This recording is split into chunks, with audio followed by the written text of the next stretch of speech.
Sample ద్వారా మన journey ఒక అర్ధశివ నాగిని అని తెలిసిపోతే అలా వదలండి సార్, ప్లీజ్. శాంపిల్ తీసుకెళ్ళనివ్వద్దు. ఆ శాంపిల్ ని మీరు ఎలాగైనా లాక్కోండి. అలాగేమ్మా. సార్, వదలండి సార్. ఇవ్వమంటుంటే ఇవ్వు. ఇవ్వు. అంకుల్ అంకుల్ ఏమైంది? చూడు, సార్, మర్యాదగా ఇవ్వమంటున్నానా? Please sir.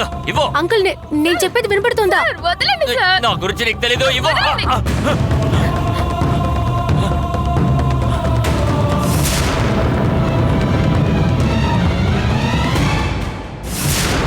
Hello hello uncle. Uncle ఏం జరిగింది? ఏమైంది అంకుల్? తనని ఎవరో పంపించుంటారమ్మా. నన్ను తోసేసింది. నేను తిరిగి చూసేలోపు పారిపోయిందమ్మా. మరైతే బ్లడ్ శాంపిల్ అది తీసుకున్నానమ్మా. ఇప్పుడు నా దగ్గరే ఉంది. అమ్మయ్యా, తప్పించుకున్నావు. అంకుల్ ఇక నుండి మన ఇంటి లోపలికి ఎవరిని రానివ్వకండి. నువ్వు ఇక ఏవీ టెన్షన్ పడకమ్మా. ఇంటి లోపలికి ఎవరిని రానివ్వను. సరే అంకుల్, జాగ్రత్త. Bye bye.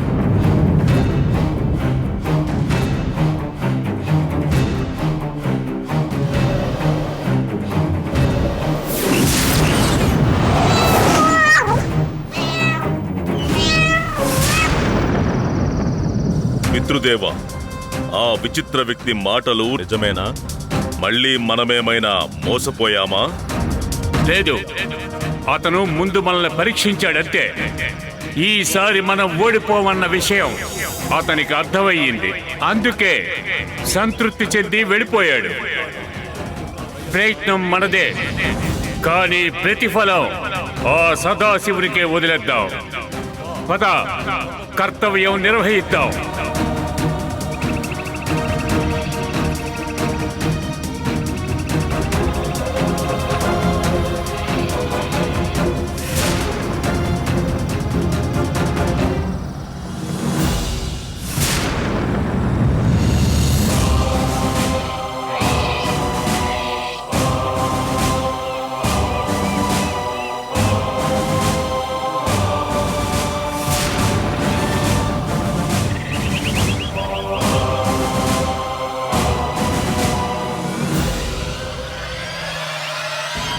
పితృదేవ, ఏంటి విచిత్రం?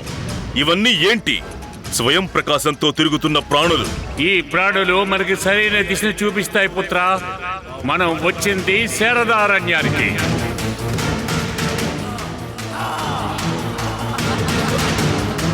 పితృదేవ, ఏమైంది? ఏదైనా కనిపించిందా? పుత్ర, ఆ విచిత్ర మానవుని మాటలు నిజమయ్యాయి. మనం ఓడిపోలేదు, మనమిప్పుడు గెలిచాం. కాలం ఇప్పుడు మనకు అనుకూలంగా ఉంది. అదెలా పితృదేవా? నక్షత్ర మండలం అంటే ఆకాశంలోని నక్షత్రాలు కాదు, జ్యోతిష్య శాస్త్రంలోని నక్షత్రాలు. అవి మానవుని భూత, వర్తమాన మరియు భవిష్యత్తులను నిర్ణయిస్తాయి. అంటే ఇక్కడ సంచరిస్తున్నవి ప్రాణుల ఆకారంలో ఉండే నక్షత్ర మండలాలు. వీటిని మెప్పిస్తే మనకు సమాధానం దొరుకుతుంది. భలే పుత్ర, చూడు, ఆ కనిపించేది మీనరాశి. దానికి సంబంధించినటువంటి మేనం అక్కడుంది.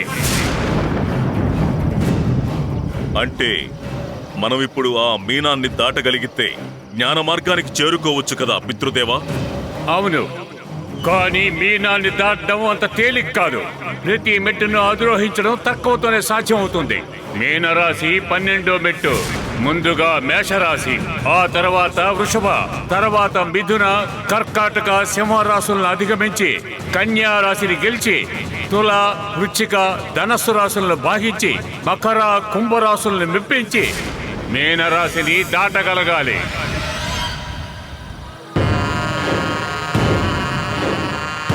అక్కడ అలా చూడండి పితృదేవా, మేషరాశి సంకేతం.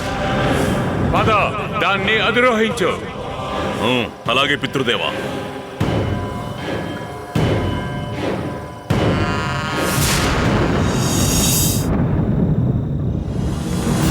నువ్వు భయపడకరా, రా. సరే. ఓహోహోహో, ఏంటి మేధావులిద్దరు ఇంత త్వరగా వస్తున్నారు? ఏ సామ్రాజ్యం స్థాపించొస్తున్నారు? ఏం లే డాడ్, కాలేజీలో ఒక స్పెషల్ క్లాస్ ఉంది, అందుకే లేట్ అయింది. ఓహో ఈ రోజు మీ ఇంట్లోనే కంబైన్ స్టడీ చేయడం కోసం వచ్చాం అంకుల్. అవును ఓ కంబైన్ స్టడీయా అవును కలిసి డిస్కస్ చేద్దామని. ఓహోహోహో పర్వాలేదు. ఏం సబ్జెక్ట్స్ అవి? అన్ని సబ్జెక్టులు ఎరా. అదే పీసీ ఎంబీ అన్ని. అవును అబ్బాబ్బాబ్బా అన్ని సబ్జెక్ట్స్ మీద పట్టు పడదామని డిసైడ్ అయ్యారు. Go head go head. Thank you so much uncle. మీరు చెప్పా కూరుకుంటామా, చదివి కరిగించి తాకేస్తాం. పదరా ప్రణవ్.